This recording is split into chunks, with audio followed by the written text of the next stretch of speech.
Hi, I hope you had a great weekend. I hope you're staying safe at home. As we speak right now, we are seeing the numbers of COVID patients across the country rapidly rise. It is absolutely imperative that you stay safe at home if you can. If possible, lock down again. Do this for your own self. Do this for your families right now, because the situation out there, as you can see, is clearly not promising. So the only thing that we can do at this point is as much as we can, which is stay safe, your social distancing, and stepping out only if we have to. Okay, let's talk about diabetes today and how hundreds and thousands of people are reversing their type 2 diabetes just by making lifestyle changes. I don't have a drug to sell you. I don't have a magic food to sell you. I don't have a concoction to sell you, because they don't exist. Okay, we all know today the biggest lie told to us by the healthcare system is that you cannot reverse type 2 diabetes. Then how is that possible when there are already hundreds and thousands of people out there who have already done it? They've already reversed their type 2 diabetes. Did they have a different set of doctors? Many did. Many of them have the right team of doctors who encourage them to also make dietary changes and lifestyle changes. And then the doctors help them wean off their medication at the right time. There are hundreds of those doctors around the world. They exist. Okay? But if we give in to the lie that type 2 diabetes cannot be reversed, okay, my simple question to you is, how are there hundreds and thousands of people over there outside in the world who have reversed their type 2 diabetes? Yes, there is medication, there are foods, there are concoctions that can bring about a better control of your insulin, your glucose intolerance, and all of that stuff. But today, I'm going to talk to you about how you can use the circadian rhythm, the circadian way of living, to reverse your type 2 diabetes. Okay, let's jump straight into it. Number one, we always look out for a pill to make us better. We always look out for a medication to reduce our pain or change our levels. Not against it. Got thousands of patients who need to take pills and need to take medication. But what happens when we align the way we live with nature? Nature is designed to work with our bodies, to work with our internal environment, to help us prevent the onset of disease and also to help us with the recovery. Take your pills, take your medication, take all your diabetic foods, all of that stuff. But we've missed out a very important element, which is aligning ourselves with the circadian rhythm. Well, I'm going to give you a couple of points today that you can implement immediately to start seeing a change in your sugar levels. And if you really do this the right way, can you reverse your type 2 diabetes? Like I said, hundreds and thousands are doing it while we speak. I will also leave you with a link where you can download the Circadian Way of Living and read it. It's a short, powerful read, and you can read it. It's free. It doesn't cost you money. It will change your life, not just your health, every aspect of your life. So number one, what are the first things that we do if we're diabetic and we're trying to reverse our type 2 diabetes using lifestyle? Eat your meals at the same time every day. Your body does not care about your schedule. Your body doesn't care if you have an important meeting. Your body doesn't care about any of this. Your body works in rhythms. Your insulin works in rhythms. That's why you have a pre and you have a post. Okay? Your insulin works with a rhythm. Your heart rate, your pulse rate, your breathing, your digestive system, these are all rhythms. If the rhythm is right, your body performs all the functions the right way. If your rhythm is wrong, you have noise. You have disharmony between every hormone regulated in your body. Every secretion from thyroxine to insulin to everything is in disharmony. Number one, the first rule, if you are trying to use the circadian way of living to reverse your type 2 diabetes, eat your meals at the same time every day. Okay? Now, whether you're eating every 3 hours or 2 hours based on your doctor or your nutritionist advice, whatever it is, okay? Some people do better eating every 2 to 3 hours when they have diabetes, because sometimes their sugar levels fall too low. Some people work very well keeping a gap of 3.5 to 4 hours. Whatever works for you, whether you're snacking in between or not, maintain the same timing every day. That's rule number one, okay? Number two, early dinner.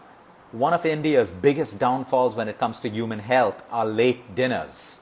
Late dinners, eating at 10 and 11 and sleeping half an hour later. No wonder you wake up acidic. No wonder you wake up with your blood sugar levels all over the place. Try to eat your dinner at sunset or at least 1 hour within the sun setting. So if the sun sets at 6 o'clock, try to eat at 6 or at 7 o'clock. If the sun sets at 7 o'clock, which is the actual sunset time right now in parts of India, you can eat by 8 o'clock or by 7 o'clock. But the earlier your dinner, the better control you are going to have over your blood sugar levels. Now let's say it's 10 or 10:30 and your sugar levels start falling, then of course you can eat to maintain your sugar levels. But over time, if your sugar levels are not falling and you're not going hypo, let it be. There is going to be some amount of adjustment in your sugar levels when you change to this new way of living. If it's dangerously low, forget about what I'm telling you and eat at that point. But if it's only falling, you don't have to get upset about that. You don't have to get worried about that. You always know that if your sugar levels fall, you can eat something immediately and your sugar levels are going to go up again. So the earlier the dinner, the better it is for you. The worst thing for a diabetic to do is midnight snacking, late meals, especially with carbohydrates and sugar. So early dinners, point number 2. Number 3, you want to build in a circadian fast, which is only 12 hours and beautifully done. Sounds simple? It is simple. Let's say you finish your dinner by 7 o'clock or 8 o'clock. You will eat 12 hours later.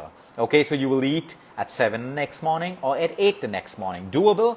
Absolutely yes. If you are one of those diabetic patients where your diabetes is poorly managed, okay, and you need to eat before that, then you want to start eating and then over time start working with your sugar levels so that you can create 12 hours. Okay, let's say you wake up and after 12 hours you're still not hungry. You check your blood sugar levels and it's all good. You can fast for the 13th hour or the 14th hour. Don't push it. You're not playing a game. You're not winning a prize. It's not a competition. 12 hours is sufficient. If you can go to 13 hours, do 13 hours. If you can go to 14 hours, do 14 hours.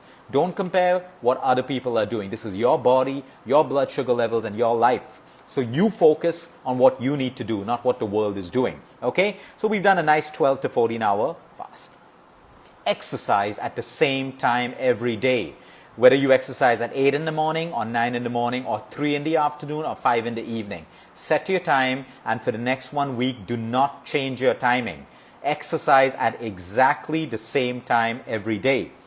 Let me throw in another point. This is not part of the circadian rhythm, but it's a powerful tip for people with diabetes. 30 minutes after your breakfast or 30 minutes after your lunch and 30 minutes after your dinner, try to walk for 10 to 15 minutes. So what I like to do, plan calls. 30 minutes after your meals, plan some calls. So you're walking for 10 minutes, you finish 2 or 3 calls. Okay? So this doesn't become a task that you need to do. You begin to enjoy doing it. But walking for 10 to 15 minutes, 30 minutes after a meal, you will see a complete fall in your blood sugar levels and better control of your insulin. Okay? The next point, aim for 7 to 8 hours of deep sleep. If you sleep 6 hours and it's deep, that's enough as well. If you sleep 7 hours and it's deep, that's enough. The question you need to ask yourself is, when you wake up in the morning, do you feel rested? If yes, that's fine. You slept well enough, whether it was 5, 6, 7, or 8 hours of sleep. You want to sleep well. When you are sleep deprived, your insulin levels and your blood glucose levels are all over the place because the circadian rhythm, okay, is directly connected with the way insulin behaves in your body. So you can have the best doctor and the best nutritionist. You can be taking the best diet and taking the best medication. But if you are not operating in the circadian rhythm, then you become that candidate who needs to be on diabetic medication for a lifetime. If you want to make the change, and you should, it is not okay for you to be on a diabetic medication for a lifetime. Let's understand, you are still diabetic. The only good thing about your reports is the medicine is suppressing your symptom. That's all. You are still a candidate for kidney disease, high blood pressure, or the combination of everything. So you want to change your situation of diabetes, okay? So make sure that your sleep is great. Sleep at the same time every day, at least from Monday to Friday. Enjoy your weekend. Friday night, Saturday night, stay up, watch movies, socialize, do what you want safely. Okay, but at least Monday to Friday, I can guarantee you, you go to sleep at the same time, whether it's 9 o'clock, 9:30, 10, 10:30, or 11. But get into bed at the same time and wake up before sunrise or with sunrise. And within 10 days of just doing this, you will see that your blood sugar levels are falling in place. Because the connection with sleep and your hormones of insulin is real. Connected to that, put off your screens 1 hour before bedtime. And do not turn it on at least 2 hours after you wake up. Blue light that is emitted from your cell phone, okay, harms you. Okay, it has a direct connection with poor insulin levels and poor glucose tolerance. The more blue light you consume by looking at your phones, in darkness or just before bedtime will impair your glucose levels. Use the entire day. You have the whole day to look at your phone. You can put your phones off 1 hour before bedtime, and when you wake up in the morning, do not put your phone on immediately. For at least 1.5 to 2 hours, keep your phone off. After that, switch it on and be on it as much as you want. But try to maintain the circadian rhythm. Remember, the more you look at your screen before, you suppress melatonin. You suppress melatonin, you suppress testosterone. Testosterone, insulin, thyroxine are all hormones that work with one another. You are impairing all of your hormonal health because you are consuming content late into the night, or you have exposure to your phone and your screen time. Better organization of your day and your time will let you understand and show you that you can do everything if you organize your time the right way, but at the right time. Okay? And the last part of it is you need to understand in the circadian way of living, it's clockwork. Everything works with a clock.